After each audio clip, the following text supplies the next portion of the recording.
Alright guys, welcome back, and in this tutorial I want to show you guys about this cool little bit of code called the increment operator. Now what this is it's a really quick and efficient way to either add one or subtract one from a variable. And we'll see later on why this is actually not even useful but like pretty much necessary. So let's just go ahead and make a quick little variable right now, and actually I don't want to name it X, that's boring. Let's name it tuna because I love tuna.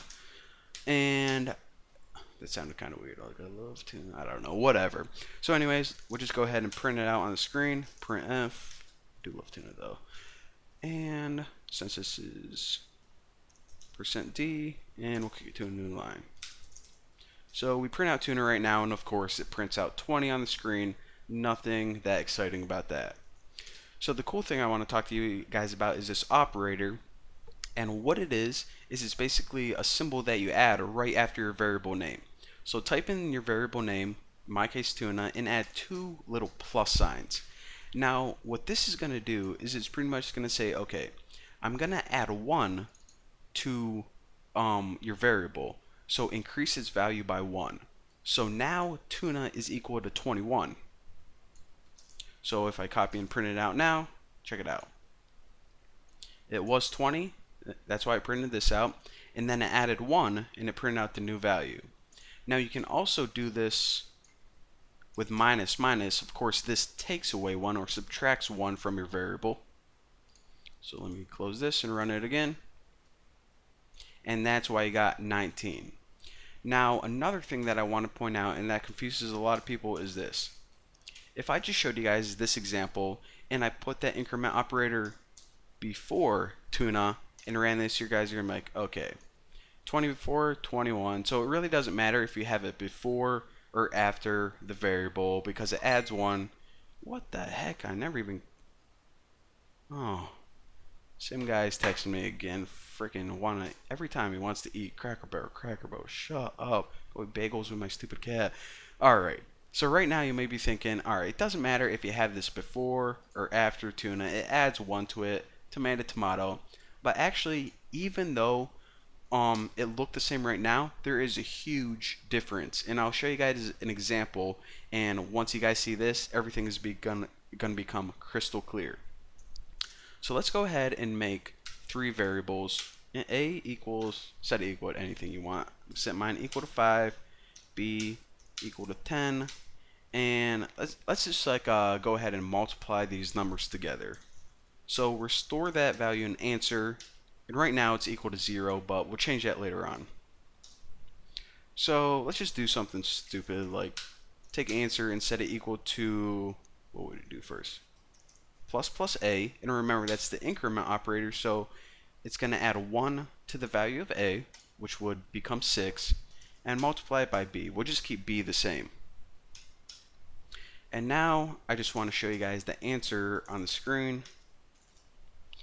And we'll just put the answer %d, and we'll bump it to a new line.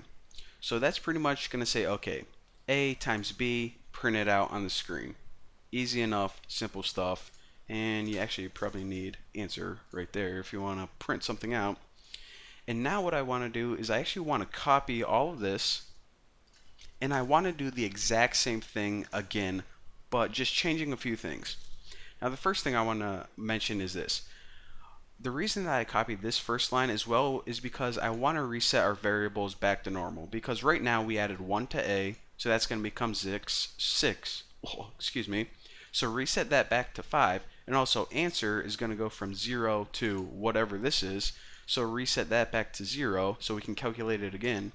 And also whenever you're resetting your variables values, make sure that you get rid of that int keyword. That is only for, you only need to say that one time just to tell C what type of data you're going to store in that variable. You don't need it again. It already knows that we're storing ints, so get rid of it. So right now these pretty much print out the exact same thing. So what I wanted to demonstrate is what happens when you have those plus signs called the increment operator on the right hand side instead of the left. So run this bad boy and check it out. Even though we use that same increment operator, and even though we use the same equation, one time we got 60 and one time we got 50.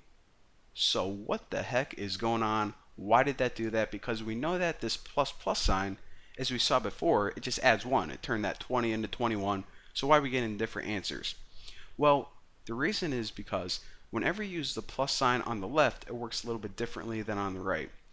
Whenever you use it on the left, it changes the value of a before it runs this equation. So you can kind of think of this as that. Add 1 to a here.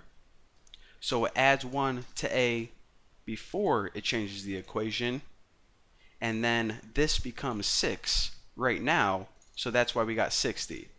Now whenever you have it after the a, it pretty much runs the equation with the current value, which is 5, and then it changes the value after it. So if we were to print out a after this, it would be 6.